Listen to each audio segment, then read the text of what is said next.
Attentat à la bombe au BHV Rivoli, 1 mort, 6 blessés.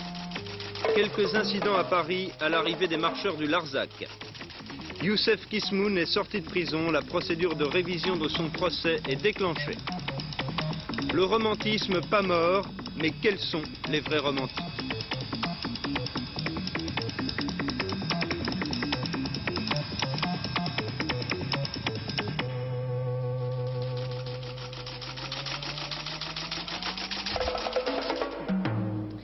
Bonsoir. Attentat au BHV, au bazar de l'Hôtel de Ville, en début d'après-midi, à Paris. Il y a eu 6 morts, 6 blessés plutôt, dont un dans un état très grave. Le préfet de police, M. Somveil, s'est rendu immédiatement sur les lieux. Lorsqu'on apprend qu'un attentat s'est produit dans un grand magasin, un samedi, en cette période de l'année, on pense au pire, bien sûr. Le fait que l'engin explosif ait été placé au sous-sol, dans un endroit où il y a peu de passages, a réduit tout de même les conséquences de cet attentat. L'explosion a eu lieu dans un renfoncement du rayon quincaillerie situé au premier sous-sol du magasin, heureusement moins fréquenté que les étages, car on estime en effet à plus de 5000 personnes le nombre de clients à cette heure-là. Les experts du laboratoire central de la préfecture de police ont aussitôt tenté de déterminer l'origine de cette explosion qui n'est toujours pas revendiquée. Ce n'est pas la première fois que le BHV est ainsi visé. En juin dernier, une bombe avait été découverte au rayon jouets par une employée qui avait pu alerter à temps les services de sécurité.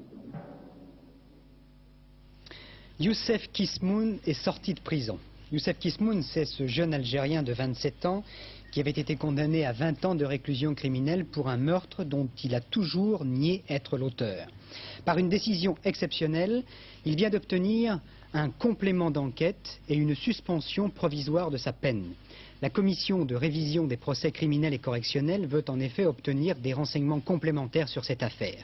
Car à aucun moment, répètent les avocats, on a trouvé un indice, une empreinte, une preuve susceptible d'accabler Youssef Kismoun. Rien, simplement une dénonciation. Un couple de commerçants l'accuse en effet du meurtre de Madame Bécard, une commerçante de 73 ans découverte assassinée le 26 mai 1975 à Creil dans l'Oise. 5 mois plus tard, Youssef Kismoun, un ouvrier algérien, est arrêté puis inculpé de meurtre. 2 ans après, il est condamné par la cour d'assises de l'Oise à 20 ans de réclusion criminelle. En prison, Kismoun crie son innocence et le 6 octobre dernier, il entame une grève de la faim tandis que son avocat engage une procédure de révision du procès. Admis d'urgence à l'Hôtel-Dieu, Kismoun en est donc ressorti cet après-midi, plus de 3 ans après son arrestation. J'avais des moments de désespoir et d'impuissance. D'autant plus qu'à ses débuts, je n'avais pas l'assistance de Maître Limi. Vous avez toujours cru à votre libération? Depuis le jour où Maître Limi m'a juré qu'elle ferait son possible pour me sortir, et j'aurais grande foi en elle, j'y ai cru, oui. Toujours? Effet, toujours. Pas de désespoir, pas de moment Si, des désespoirs, mais je suis toujours à mon côté pour me remonter et m'enlever une part de ce désespoir. Est-ce que lorsque vous avez repensé au jugement, au procès, est-ce que vous avez senti qu'il y avait aussi une cabale raciste dans ce procès? En tant qu'étranger, je ne prononcerai pas de mots si radicaux, disons. Mais il est vrai qu'il y a certains fléaux sociaux et qui sont certainement communs à beaucoup de pays, à tous peut-être, certainement. Et il faut lutter contre ce genre de fléaux. Qu'est-ce que vous allez faire maintenant? Vous êtes libre? Je suis libre, oui. Est-ce qu'il va falloir réapprendre la liberté? Je ne pense pas. Je me suis toujours adapté très vite aux situations. Comme à mon arrivée en France, d'ailleurs, je me suis très vite adapté. Lors de mon emprisonnement, j'ai très vite su faire abstraction de certains problèmes promiscuité et autres. Et je ne pense pas que j'aurai beaucoup de problèmes à réapprendre et à me réinsérer dans la société. Youssef Kismoun, sorti de prison, mais pas vraiment libre, Paul Lefebvre. Que va-t-il se passer maintenant? Il faut rappeler que cette commission de révision des procès criminels est composée de 3 conseillers à la Cour de cassation et 3 directeurs de la chancellerie, des hauts magistrats. Sa demande de complément d'enquête, qui va porter en grande partie sur un nouvel examen des rapports d'autopsie de la victime, ne veut pas dire forcément qu'il y aura révision du procès. Mais le fait que le garde des Sceaux ait déjà décidé, sans y être obligé d'ailleurs de suspendre l'accomplissement de la peine, signifie que les observations de maître Gisèle Halimi, l'avocat de Kismoun, ont provoqué une réflexion de doute dans l'esprit des 6 hauts magistrats, et ça n'est pas rien. Lorsque la commission aura le rapport définitif, elle émettra un avis. En fonction de cet avis, le garde des Sceaux aura la possibilité soit de rejeter la demande en révision et de faire réintégrer Kismoun en prison, soit de saisir la Cour de cassation qui à son tour examinera les éléments nouveaux. Et si Kismoun est acquitté par une autre cour d'assises, eh bien il faudra essayer de retrouver le meurtrier d'une vieille dame de 73 ans, étouffée il y a 3 ans chez elle. Une enquête d'autant plus difficile que les premières recherches, contestées avant d'être éventuellement contestables, ont peut-être déjà effacé les traces. Mais voyez-vous, dans cette affaire, il y a au moins un aspect positif, celui de démontrer que le système judiciaire français n'est pas tout à fait complètement bloqué. La dernière étape de la marche du Larzac. Les manifestants sont arrivés à Paris, ou plutôt dans la banlieue parisienne cet après-midi, puisque le défilé n'était autorisé que de la porte d'Orléans à la porte d'Italie. Les paysans du Larzac, avec leurs familles, une centaine de personnes précédaient le cortège, composé de plusieurs dizaines de milliers de manifestants. Dans la soirée, il y a eu quelques incidents entre des autonomes et les forces de police qui encadraient la manifestation. Jean-Jacques Dufour. Les paysans du Larzac arrivent porte d'Orléans au terme d'une marche de 710 km. Ils sont accueillis par plusieurs dizaines de milliers de manifestants répondant à l'appel des comités Larzac, d'organisations politiques, syndicales, agricoles, antimilitaristes, etc. La marche pacifique et silencieuse débute aussitôt et le cortège, sous un froid vif, prend la direction de la porte d'Italie. En tête de la manifestation, les paysans et leurs familles, ils sont une centaine environ, précédés d'une grande banderole sur laquelle on peut lire « Nous gardons le Larzac ». C'est peu après 15 heures que des incidents éclatent à la hauteur du parc Montsouris. Une centaine de jeunes gens venus là pour en découdre et pas pour autre chose lancent des projectiles divers sur les policiers, provoquant des heurts sporadiques qui se poursuivent presque jusqu'à la porte d'Italie, pendant que derrière la manifestation proprement dite se déroule dans le calme. Peu avant la dispersion du cortège, les paysans du Larzac tiennent un bref meeting pour rappeler qu'ils sont venus à Paris afin de demander au président de la République de mettre fin à l'extension du camp militaire sur le plateau, une extension que les paysans refusent depuis maintenant 8 ans. Le 30 octobre 1970, Michel Debré, alors ministre des Armées, décide l'extension de ce camp créé en 1902. Son emprise doit être portée de 3 000 à 17 000 hectares, soit 2000 fois la place de la Concorde. La majorité des élus et des organisations professionnelles qui n'ont pas été consultés préalablement s'opposent à cette décision.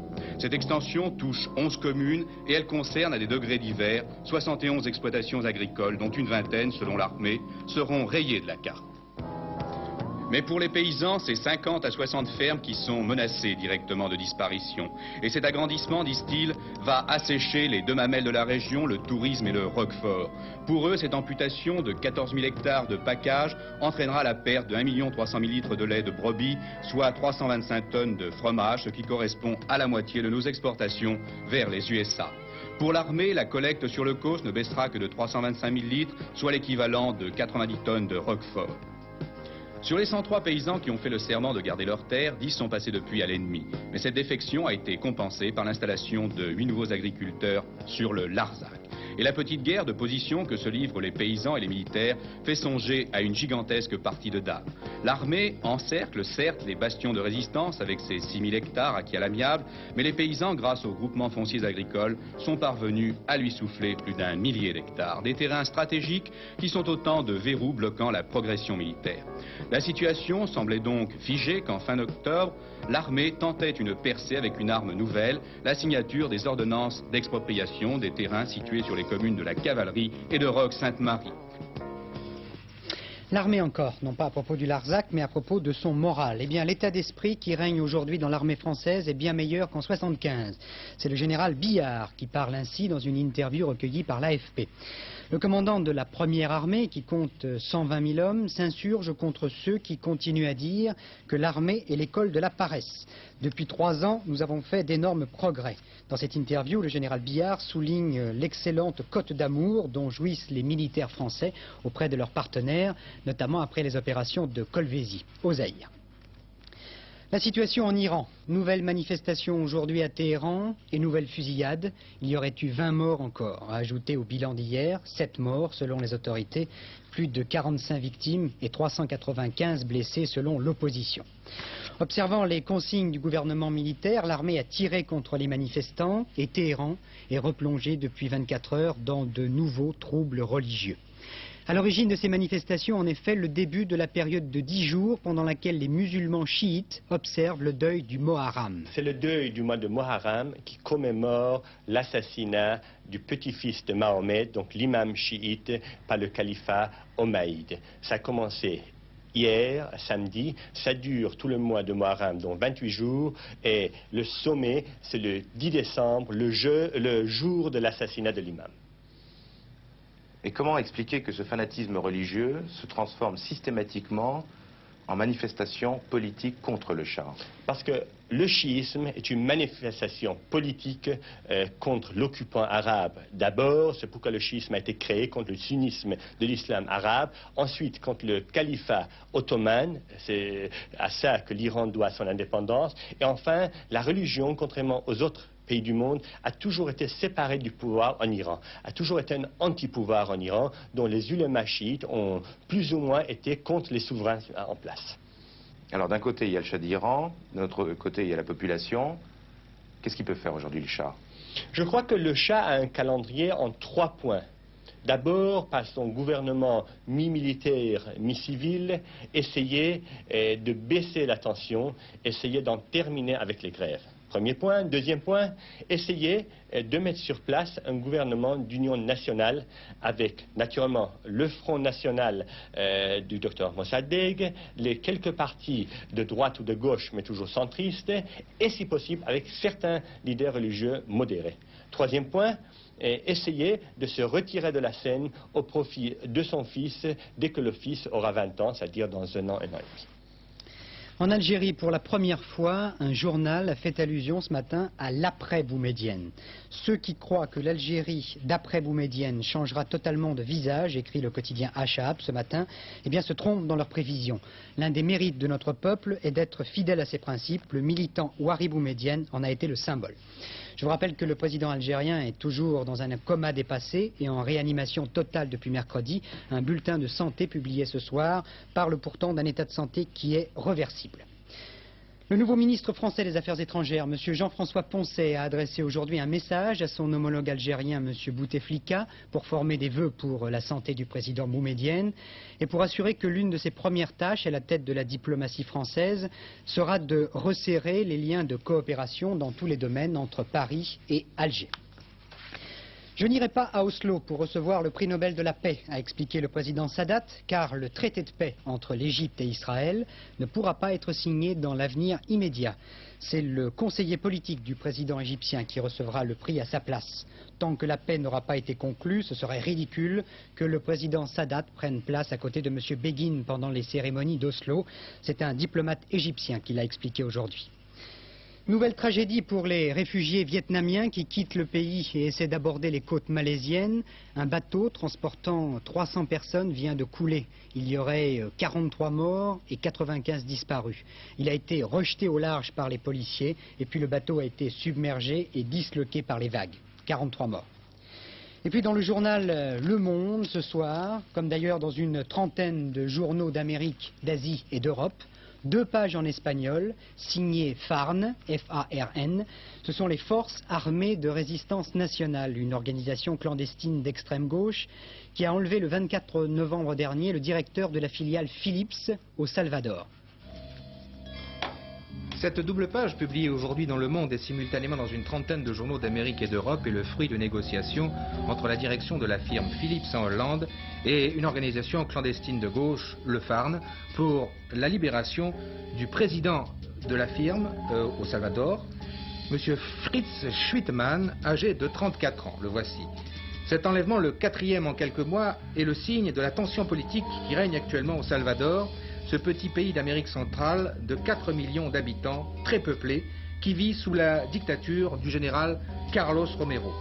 14 grandes familles se partagent le pays, une population pauvre, rançonnée par la Phalange, groupe paramilitaire de lutte contre le communisme, qui entretient un climat de violence et de répression. Quelque part, en Amérique centrale, j'ai rencontré il y a quelques semaines un responsable du Farn, Ferman Cienfuegos, dont la signature est aujourd'hui dans Le Monde. Il m'a reçu visage couvert parce que, dit-il, les conditions politiques sont telles, nous sommes tellement pourchassés et persécutés, que je ne peux pas. ¿Cuáles tipos de persecuciones? En estos momentos se desata una persecución general contra todo el pueblo. Tortures. La última tortura. Leur dernière trouvaille, c'est de prendre un homme, de le ligoter, de lui mettre le visage dans une cagoule, et puis lui attacher de la viande fraîche sur le corps, et il lâche des chiens affamés. Une torture psychologique.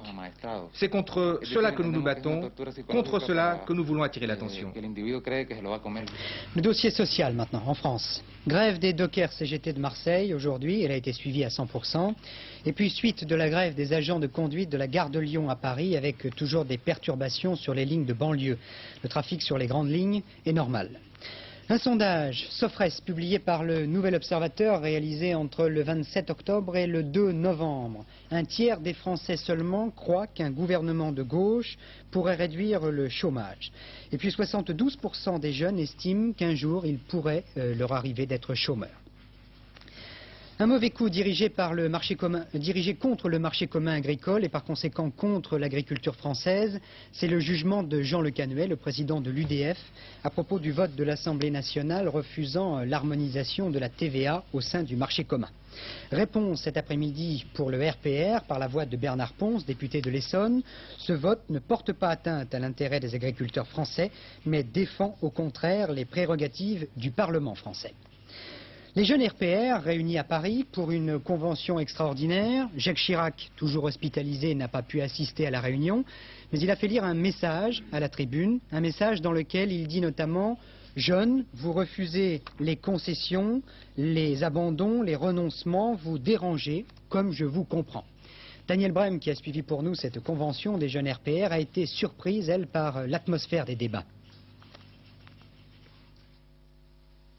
Une atmosphère de contestation qui englobait tout à la fois le chef de l'État, le Premier ministre et même les députés RPR. À travers les discours, on retrouvait sur l'Europe les thèses de Michel Debré, sur l'économie celle de Chirac et sur le centrisme celle d'Alexandre Sanguinetti. Le tout scandé de opposition, démission et Chirac président.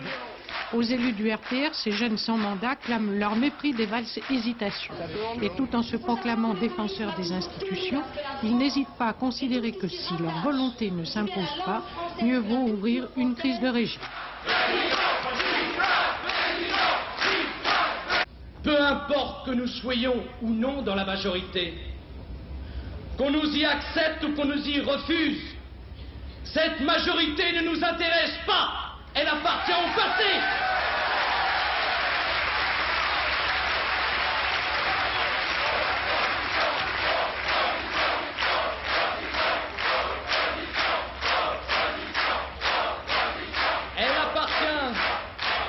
Elle appartient au passé, comme lui appartient d'ailleurs ce gouvernement en couleur de muraille qui a la prétention de s'identifier à l'an 2000. Quelle prétention, mon Dieu! Ce qui nous intéresse, c'est d'aider Jacques Chirac à assumer pleinement le destin qui est le sien et qui est grand, tellement grand. Sur votre agenda des jours à venir, notez bien le début à Paris la semaine prochaine de la première semaine de la jeunesse, une exposition où les jeunes pourront se renseigner sur les métiers, les loisirs et le sport. À la fin de la semaine prochaine, le 9 décembre, elle se terminera, cette semaine de la jeunesse, par un discours de Valéry Giscard d'Estaing. Demain, dans notre journal de 13h15, la lettre ouverte à l'an 2000 sera consacrée à une interview de Michel Poniatowski, réalisée par Georges Leclerc, à propos du livre de l'ancien ministre « L'avenir n'est écrit nulle part ». Et puis, moins politique, mais sur votre agenda tout de même, sur votre agenda de télévision, notez le rendez-vous que vous fixe demain soir Antenne 2. En direct du Palais Garnier, nous retransmettrons Simon Boccanegra, un opéra de Verdi que le public français vient de découvrir dans une mise en scène de Giorgio Strehler, et puis sous la baguette de Claudio Abbado. Le rôle de Simon Boccanegra est tenu par Piero Capuccilli, un baryton à la voix exceptionnelle que Patrick Lecoq et Georges Bégou ont rencontré pour nous. Ces vocalises sur fond d'aéroport sont celles de Piero Capuccilli, un des tout premiers barytons au monde et titulaire des plus grands rôles à la Scala de Milan. Capuccilli est un passionné de vitesse et depuis qu'on lui a interdit de piloter, il fait de longues promenades nostalgiques sur les pistes. Quant à sa voix, il la travaille, il l'entretient chaque jour. Mais il ne veut pas en être l'esclave, non plus que l'esclave des grandes partitions, et il lui arrive souvent de prêter sa voix à la canzonette. Pour moi, la voix doit être à mon service, pas moi-même au service de la voix.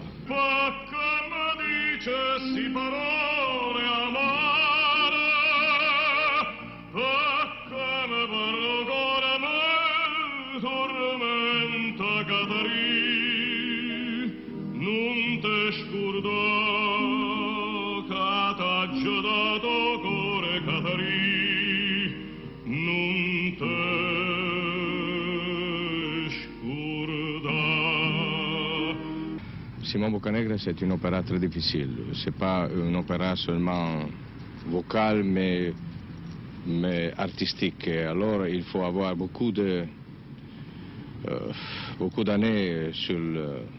de carrière pour faire ça. C'est toute une question de travail. Vraiment, il y a plusieurs collègues qui chantent cet opéra.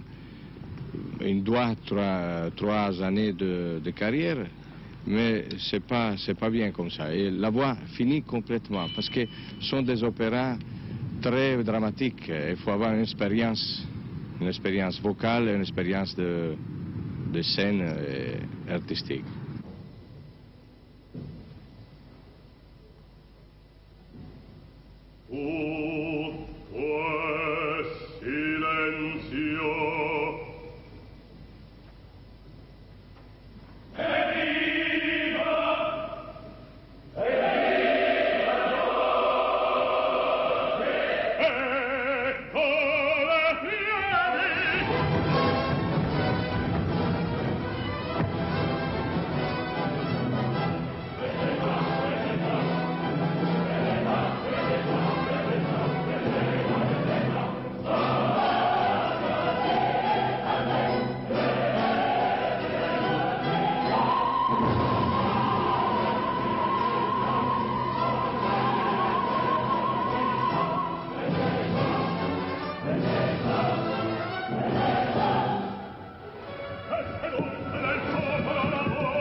Voilà, Boccanegra, Simon, demain soir sur Antenne 2. Et puis je vous rappelle que cet opéra sera retransmis simultanément en stéréophonie par France Musique. De l'opéra au romantisme, il n'y a qu'un pas, qu'un soupir plutôt, que je franchis aisément pour vous parler maintenant de ce regain, allez, je vais employer le mot, de cette mode du romantisme. À tel point qu'une académie romantique vient d'être créée. Les principaux membres en sont Gonzague Saint-Brice, écrivain et confident radiophonique, Brice Lalonde, écologiste militant, Francis Huster, comédien, et Patrick Poivre d'Arvor, que je ne vous ferai pas l'injure de présenter. À l'époque, la saison y aidant, l'automne, les feuilles mortes, Hervé Claude a pris un grand foulard, une large cape, et s'en est allé de par les rues s'enquérir de ce nouveau romantisme. Et au hasard de ces rencontres, il a posé la question, qu'est-ce que le romantisme? Je suis pas un peu un laisser-aller, nostalgique. Moi, je me sens pas du tout nostalgique. Je me laisser aller. Les romantiques ont disparu, les fleuets ne poussent plus qu'aux endroits les plus perdus de notre terre. Vous avez l'impression qu'en 78, les gens sont romantiques? Pas spécialement, non, mais enfin. Pourquoi? Disons qu'ils sont assez accrochés à leur vie de tous les jours, assez matériel, et puis c'est tout, ils prennent pas le temps. Les romantiques ont disparu, même si je suis le dernier, laisse-moi encore t'aimer à leur manière. Ce qu'il y a, c'est que le romantisme, c'est plutôt tourné vers la mort et que c'est pas... Je sais pas, choisi la mort, quoi. Les filles s'en défendent, les garçons le regrettent, mais tous y pensent, l'air est au romantisme. Une mode Schubert par-ci, un regain de passion dans la littérature par-là. Après les nouveaux philosophes, voici les nouveaux romantiques. Jeunes, ambitieux, ils aiment faire parler d'eux. Et puis le romantisme peut rassembler sous sa bannière presque tout et son contraire. De l'écologie au punk, en passant par les rapports sexuels ou le régionalisme, le tout est d'y mettre un peu de passion. Ce monde d'aujourd'hui n'a pas l'air romantique, il a l'air dur. Mais c'est contre lui que le romantisme existe, et c'est pour le transformer et pour le rendre heureux. Tout à l'heure, on a rencontré une jeune fille qui parlait de la Défense ici où elle habite. Elle a dit oui, ici ça n'a pas l'air très gai comme ça, mais le week-end, tous les gens qui habitent la Défense se retrouvent comme dans un village et ils s'embrassent près des jets d'eau. Mais les romantiques, au départ, c'était quand même des gens remuants, ça vous l'est. C'était des gens contestataires, des gens complètement en révolte contre leur société. Vous êtes les romantiques modernes, vous êtes des gens tout à fait intégrés. Je crois pas. Je crois que le mouvement insurrectionnel du romantisme, ce n'est pas une révolte de brutalité, de violence. On a assez de brutalité et de violence. C'est une révolte beaucoup plus forte, c'est la révolte de l'amour. De leurs glorieux aînés qu'ils s'appellent Musset, Lamartine ou Hugo, ils envient les mouvements de Cap, les batailles d'Hernani et les extravagances. Mais le romantisme, c'était d'abord un mouvement de libération, une réaction contre une vie trop rationnelle et une pensée trop classique. C'était un mouvement plein de folie et d'orage, à l'image des toiles de Géricault. Les nouveaux romantiques, trop bien installés dans la vie moderne, n'en ont peut-être pris que l'affectation. L'autre jour, j'assistais à un déjeuner avec des jeunes femmes ravissantes. Et puis elles n'employaient que des mots romantiques. Elles disaient des mots ânesses, vous savez, avec les dents serrées, passionnément. Fascinant, elles disaient passion, passionné, passionnément. Et tenez par exemple, vous vous rappelez la chanson des Viratnus de Victor Hugo. Si tu veux, faisons un rêve, montons sur deux palefroids. Je t'enlève, tu m'emmènes, l'oiseau chante au fond des bois. Mais aujourd'hui, les jeunes font cela aussi, mais ils montent à deux sur le même palefroid, qui est la moto, la Honda, la Suzuki, avec la petite mignonne derrière, qui serre son mignon par devant.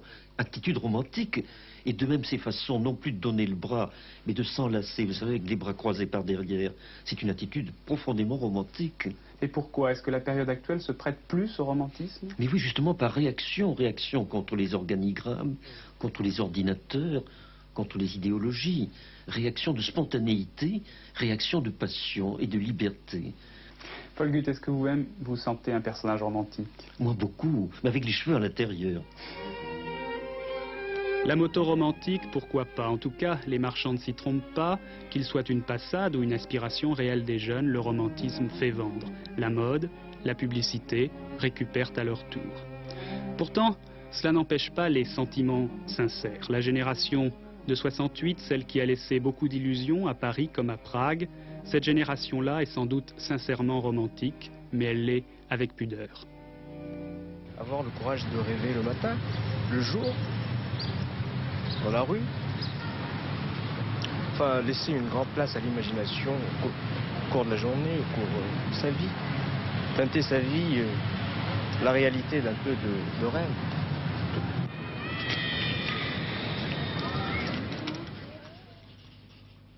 Et pour servir la vérité romantique, c'était Gonzague Saint-Brie qui avait l'écharpe, c'était pas Hervé Claude.